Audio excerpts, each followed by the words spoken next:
Good morning dear students. Gayatri college Sanchore की online classes में आपका स्वागत है। आज हम BSc part second organic chemistry के अंदर नेक्स्ट जो टॉपिक है preparation of nitro arene. Preparation of nitro arene में फर्स्ट जो मेथड हमने पढ़ा था डायरेक्ट नाइट्रेशन, यानी प्रत्यक्ष नाइट्रीकरण से किस प्रकार नाइट्रो एरिन का संश्लेषण किया जाता है। तो उसमें हमने कहा था कि जब एरोमेटिक जो कंपाउंड है बेंजीन, उसकी अभिक्रिया नाइट्रेटिंग जो एजेंट होते हैं, नाइट्रीकरण अभिकर्मक होते हैं, उनकी उपस्थिति में सीधा नाइट्रीकरण द्वारा नाइट्रो एरिन का संश्लेषण होता है। जैसे हमने पढ़ा था कि बेंजीन की विक्रिया कंसंट्रेट HNO3 और कंसंट्रेट H2SO4 की उपस्थिति में हीट करते हैं तो नाइट्रो बेंजीन बनती है। उसके बाद में हमने कहा था कि अगर एरोमेटिक रिंग यानी बेंजीन वाले पर कोई इलेक्ट्रॉन रिलीजिंग ग्रुप जुड़ा हुआ है तो इस कंडीशन के अंदर उस बेंजीन वाले में इलेक्ट्रॉन डेंसिटी इंक्रीज के कारण इलेक्ट्रोफिलिक सब्स्टिट्यूशन इजीली होता है। आने वाला इलेक्ट्रोफाइल यानी जो नाइट्रोनियम आयन होता है वो ऑर्थो और पैरा स्थिति पर जुड़ करके मुख्य उत्पाद देता है। फिर हमने बात की थी कि यदि नाइट्रोबेंजीन का जो डेरिवेटिव कंपाउंड प्राप्त करना है डाई नाइट्रो या ट्राई नाइट्रोबेंजीन, तो इस कंडीशन में NO2 जो ग्रुप होता है उसका -I इफेक्ट होता है और इस कारण से वलय के अंदर रिंग के अंदर ऑर्थो और पैरा स्थिति पर इलेक्ट्रॉन डेंसिटी डिक्रीज हो जाती है। इसलिए आने वाला जो इलेक्ट्रोफाइल होता है वो उसके मेटा स्थिति पर जुड़ करके मेटा डाइनाइट्रोबेंजीन का फॉर्मेशन करता है। ये हमने डिस्कस किया था कि जैसे मेटा डाइनाइट्रोबेंजीन नाइट्रोबेंजीन है और इसका हम नाइट्रेशन करते हैं डायरेक्ट नाइट्रेशन में कंसंट्रेट HNO3 और कंसंट्रेट H2SO4, तो इससे हमें मेटा डाइनाइट्रोबेंजीन प्राप्त होता है। ऑर्थो और पैरा प्रोडक्ट प्राप्त नहीं होता है। जबकि हम इनडायरेक्ट नाइट्रेशन में ऑर्थो और पैरा जो प्रोडक्ट है वो प्राप्त कर सकते हैं। तो देखिए इसके लिए क्या करते हैं कि इनडायरेक्ट नाइट्रेशन के अंदर जो नाइट्रो डेरिवेटिव कंपाउंड है उसका डाईएजोटीकरण अभिक्रिया द्वारा गाटरमान सिंथेसिस से हम ऑर्थो और पैरा प्रोडक्ट प्राप्त कर सकते हैं। तो देखिए यहाँ पर पैरानाइट्रो एनिलीन है, पैरानाइट्रो एनिलीन है, इसका डाईएजोटीकरण किया जाता है सोडियम नाइट्राइट और फ्लोरोबोरिक एसिड HBF4 0 से 5 डिग्री सेंटीग्रेड टेम्परेचर पर। तो यहाँ पर डाईएजोटीकरण अभिक्रिया होगी इस नाइट्रोजन के साथ में nitrogen N2BF4 paranitro benzene diazonium fluoroboric acid बनेगा। उसके बाद फिर इसको कॉपर चूर्ण की उपस्थिति में सोडियम नाइट्राइट के साथ गर्म करते हैं तो यहाँ से N2 गैस मुक्त हो जाती है और एक BF3 मॉलिक्यूल अलग हो जाएगा और एक सोडियम फ्लोराइड अलग हो जाएगा। यहाँ से NO2 समूह जुड़ करके पैरा डाइनाइट्रो बेंजीन बनती है, plus N2 plus NaF plus BF3 remove होता है। तो इस प्रकार से आप देख रहे हैं कि पैरा नाइट्रो एनिलीन की सहायता से हम जो डाइनाइट्रोबेंजीन है उसको प्राप्त करने के लिए डाइएजोटीकरण अभिक्रिया और उसके बाद फिर उसका गाट्रमान जो अभिक्रिया है वो करवाई जाती है। तो ये हम पैरा प्रोडक्ट प्राप्त कर सकते हैं। बाकी डायरेक्ट जो मेथड होता है उसमें only Meta product Meta dinitrobenzene प्राप्त होता है। अब देखिए कुछ और अभिक्रिया जिससे हम ऑर्थो और पैरा डाइनाइट्रोबेंजीन प्राप्त करेंगे। तो इसके लिए जैसे पहले से अपने पास नाइट्रोबेंजीन है उसका रिडक्शन करवाएंगे 10 और HCl उत्प्रेरक की उपस्थिति में। तो यहाँ पर नाइट्रोबेंजीन से एनिलीन बन जाती है, रिडक्शन होगा, 2 हाइड्रोजन परमाणु नाइट्रोजन के साथ जुड़ करके NH2 और ऑक्सीजन परमाणु 2 हाइड्रोजन के साथ जुड़ करके 2H2O मॉलिक्यूल बाहर निकाल देंगे।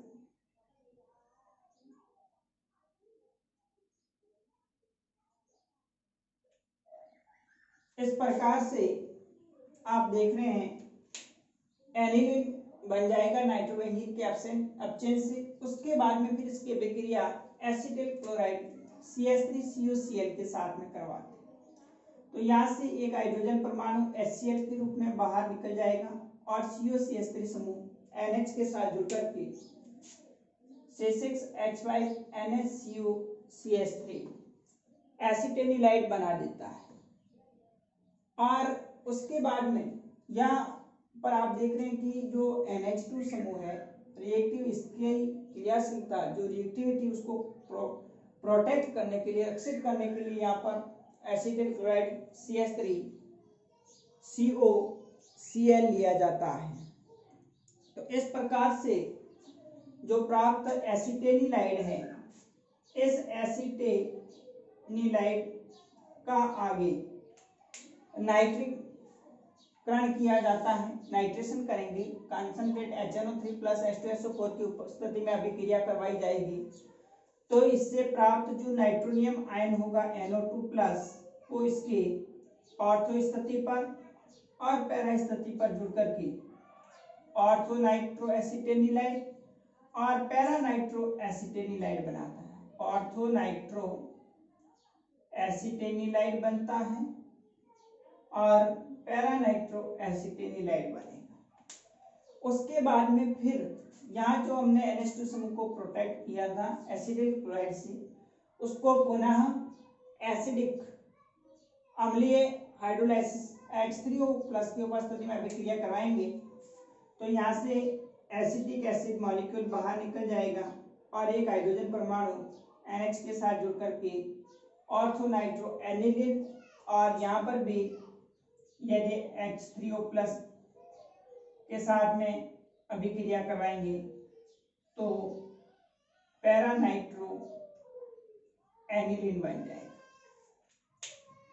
इस ऑर्थो नाइट्रो एनिलीन और पैरा नाइट्रो जो एनिलीन है इसका फिर आगे डाइएजोटीकरण और गाट्रमान अभिक्रिया द्वारा ortho dinitrobenzene plus para dinitrobenzene प्राप्त होता है। अब यहाँ पर हम क्या करेंगे, इस ऑर्थो नाइट्रो एनिलीन का आगे NaNO2 और HCl NaNO2 और HBF4 फ्लोरोबोरिक एसिड की उपस्थिति में हिट करेंगे। तो यहाँ पर वापस ऑर्थो नाइट्रोबेंजीन डाइएजोनियम फ्लोरोबोरिक अम्ल बनता है। फिर आगे इसका कॉपर चूर्ण के साथ और NaNO2 के उपस्थिति में अभिक्रिया करवाएंगे तो NO2 निकल जाए N2 निकल जाएगी, BF3 निकल जाएगा और NO2 समूह जुड़ करके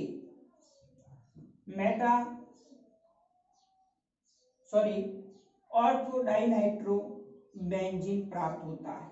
इसी प्रकार से जो पैरा नाइट्रो एनिलीन है उसका भी NaNO2 और HbF4 डाइएजोटीकरण किया जाएगा और फिर उसका कॉपर और सोडियम नाइट्राइड की उपस्थिति में अभिक्रिया द्वारा पैरा डाइनाइट्रो बेंजीन प्राप्त होगा। जैसे ये आप देख रहे हैं, ये जो पैरा नाइट्रो एनिलीन है इसका Na2 HbF4 की उपस्थिति में पैरा नाइट्रो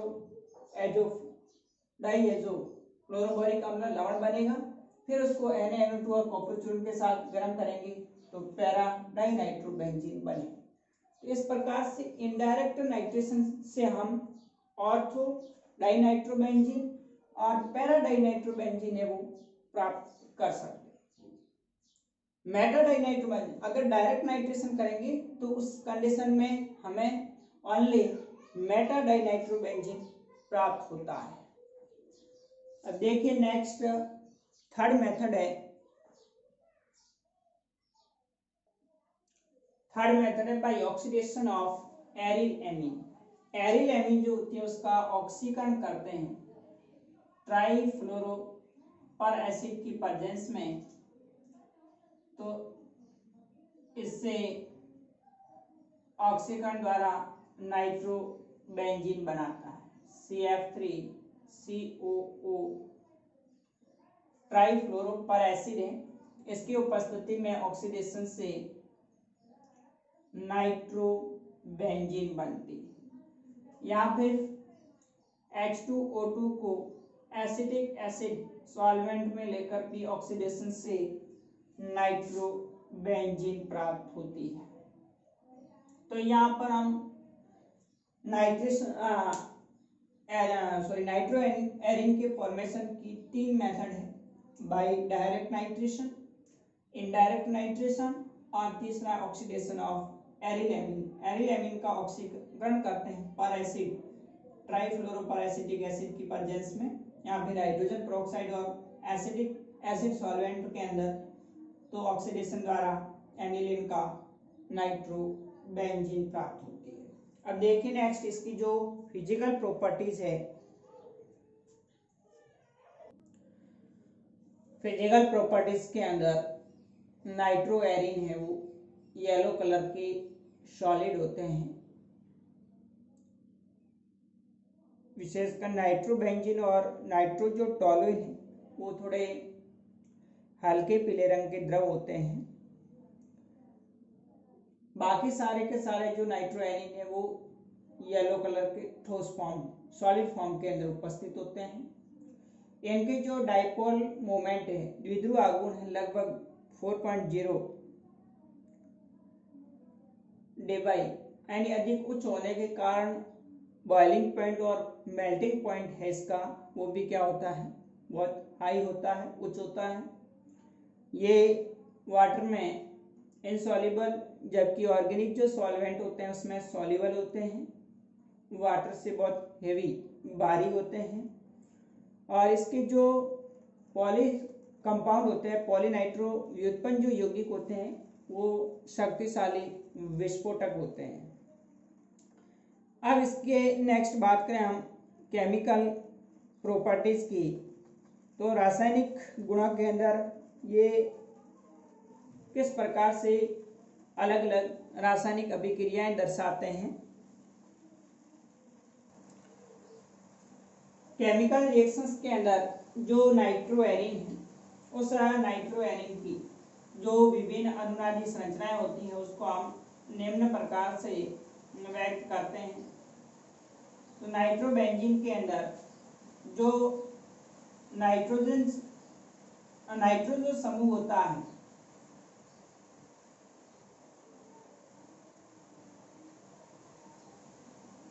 जिसमें नाइट्रोजन से 2 ऑक्सीजन परमाणु जुड़े हुए होते हैं, वो निम्न प्रकार से बेंजीन वाले के साथ अनुनादी संरचनाएं दर्शाएंगे।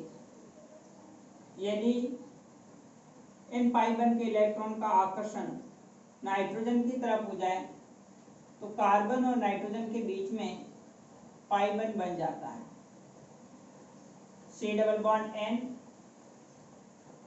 डबल बॉन्ड O और O पर माइनस। यहाँ पर कार्बन इलेक्ट्रॉन होने के कारण पॉजिटिव चार्ज आ जाएगा। फिर आगे और रेजोनेंस होगा, फिर पॉजिटिव चार्ज है वो पैरा स्थिति पर आ जाएगा। उसके बाद में फिर आगे रेजोनेंस होगा, पुनः पॉजिटिव चार्ज ऑर्थो स्थिति पर आ जाता है। तो इस प्रकार से जो आप देख रहे हैं कि नाइट्रोबेंजीन में भिन्न भिन्न अनुनादी संरचनाओं का अनुनाद संकर होता है, रेजोनेंस हाइब्रिड होता है।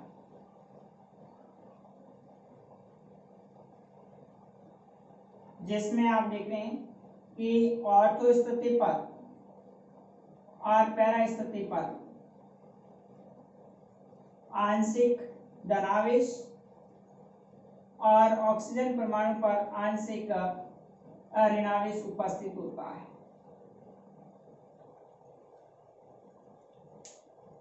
तो ये जो नाइट्रोबेंजीन है उसका रेजोनेंस हाइब्रिड कहलाएगा, रेजोनेंस अनुनाद संकर। तो इस प्रकार से नाइट्रोबेंजीन में 4 भिन्न भिन्न अनुनादी संरचनाओं का अनुनाद संकर होता है। अब यहाँ पर जो NO2 समूह है उसका -I इफेक्ट के कारण बेंजीन वाले के ऑर्थो स्थिति पर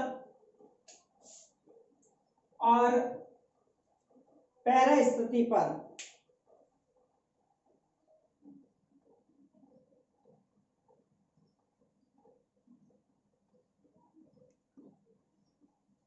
इलेक्ट्रॉन डेंसिटी है वो क्या हो जाती है, डिक्रीज हो जाती है।